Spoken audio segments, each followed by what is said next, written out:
पाकिस्तान में हिंदुस्तान के तमाम दुश्मनों का एक एक करके खात्मा हो रहा है। कोई गोली से उड़ा दिया जा रहा है, किसी की दिन दहाड़े हत्या हो जा रही है और इसी खात्मे के सिलसिले को रविवार को एक अज्ञात बदमाशों ने ताबड़तोड़ गोलियां चलाते हुए पूर्व आतंकी सैफुल्ला उसकी हत्या कर दी। यह सैफुल्ला भारत में कई हमलों की साजिश कर चुका था और इससे पहले वो नेपाल में रह करके नाम बदल करके कई साल तक रहा और वहीं से ऑपरेट करता रहा। लश्कर के नेपाल मॉडल का ये इंचार्ज भी रहा था। पाकिस्तान में रहकर लश्कर के लिए बाकायदा रिक्रूटमेंट का भी काम करता था, यानी आतंकवादियों की भर्ती का जिम्मा इसी के पास था। ऑपरेशन सिंदूर के बाद सैफुल्ला को भी लश्कर की तरफ से घर से ज़्यादा बाहर नहीं निकलने को कहा गया था। सैफुल्ला की सुरक्षा भी बढ़ाई गई थी, लेकिन रविवार को उसकी एक चूक उसकी मौत का कारण बन गई। खूंखार आतंकी भारत में कई आतंकी हमलों का मास्टरमाइंड था, वो मोस्ट वांटेड भी था। रविवार को पाकिस्तान के सिंध प्रांत में अज्ञात बदमाशों के हाथों वो मारा गया, लेकिन सैफुल्ला की मौत के बाद जो उसकी मातम पुरसी के दौरान जो बातें हुई, जो स्पीच उस शोक सभा में दी गई, वो चौंकाने वाली है। दरअसल शोक सभा का आयोजन पाकिस्तान मरकज मुस्लिम लीग यानी PMML ने सिंध यूनिट की तरफ से किया था। ये पार्टी हफीज सईद के बेटे तलहा सईद की है। इस सभा की ओर से आतंकी सैफुल्ला की मौत पर अफसोस जताया गया, वहीं दूसरी तरफ भारत के खिलाफ जमकर जहर उगला गया। दरअसल हुआ यूं कि इस सभा में पाकिस्तानी सेना और उसके प्रमुख जनरल से फील्ड मार्शल बने आसिम मुनीर की खुलकर प्रशंसा की गई और उसकी शान में कसीदे पढ़े गए। ये सभा मरकाए हक के नाम से आयोजित की गई, जिसमें सेना और आतंकी संगठनों के तमाम बड़े और नज़दीकी लोग सार्वजनिक रूप से पहुंचे हुए थे।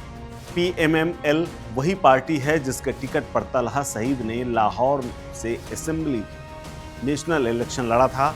हालांकि तलहा और उसकी पार्टी के उम्मीदवार चुनाव में हार गए, लेकिन इस पार्टी की भूमिका अब भी पाकिस्तान की आतंकी राजनीति में अहम बनी हुई है। PMML के अधिकतर सदस्य लश्कर तैयबा और जमात उद दावा के प्रमुख संगठन के तमाम साथी हैं और यही नहीं, उन्होंने साल 2017 में हाफिज सईद और उनके द्वारा बनाई गई पार्टी मिल्ली मुस्लिम लीग के भी सदस्य रह चुके हैं। इस सभा में जिस तरह से आतंकी की मौत को शहादत बताया गया, बाद के खिलाफ जहर उगला गया, इससे एक बार फिर से साबित हो गया है कि पाकिस्तान की राजनीति और उसकी पार्टियां अभी भी सेना के साथ मिलकर के आतंकवाद को बढ़ावा दे रही हैं। भारत द्वारा किए गए ऑपरेशन सिंदूर के तहत एयर स्ट्राइक में मारे गए लश्कर के आतंकवादियों की नमाज जनाजा में भी कई लोग पहुंचे थे और इसकी अगुवाई खुद हाफिज अब्दुर रऊफ ने, जो कि PMML का कार्यकर्ता था, वो भी मौजूद था। ये बात खुद पाकिस्तान ने दुनिया को सफाई देते हुए मानी है कि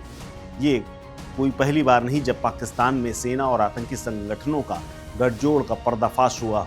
इससे पहले उसके मंत्री भी कह चुके हैं कि हम लोगों ने आतंकवादियों का काफ़ी लंबे समय तक साथ दिया है, अब वही हमारे लिए नासूर बन चुके हैं। लेकिन हर बार पाकिस्तान की सरकार और फौज खुद को पाक साफ बताने की कोशिश करते रहते हैं, लेकिन सैफुल्ला की मौत के बाद एक बार फिर से सब कुछ साफ हो गया है। आपको बता दें कि हाफिज सईद, मसूद अजहर, जकीउर रहमान लखवी जैसे आतंकवादियों को शह देने और संरक्षण देने वाले पाकिस्तानी व्यवस्था के नए चेहरों और राजनीतिक पार्टियों के जरिए आतंकवाद को एक वैध मंच देने की हर बार कोशिश रही है।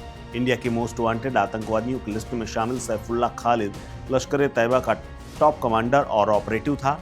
लश्कर तैयबा ने उसे भारत में हमलों की तैयारी करने का टास्क दिया था, इसीलिए उसने RSS के दफ्तर और CRPF कैंप रामपुर में हमले तक कराए थे और इसीलिए उसकी तलाश भारत को भी थी। लेकिन ऐसा क्या हुआ कि पाकिस्तान में ही कुछ हमलावरों ने उसे गोली मार करके मौत के घाट उतार दिया और उसकी मातम पुरसी में बड़ी संख्या में लोग पहुंच करके भारत के खिलाफ जहर उगल रहे थे।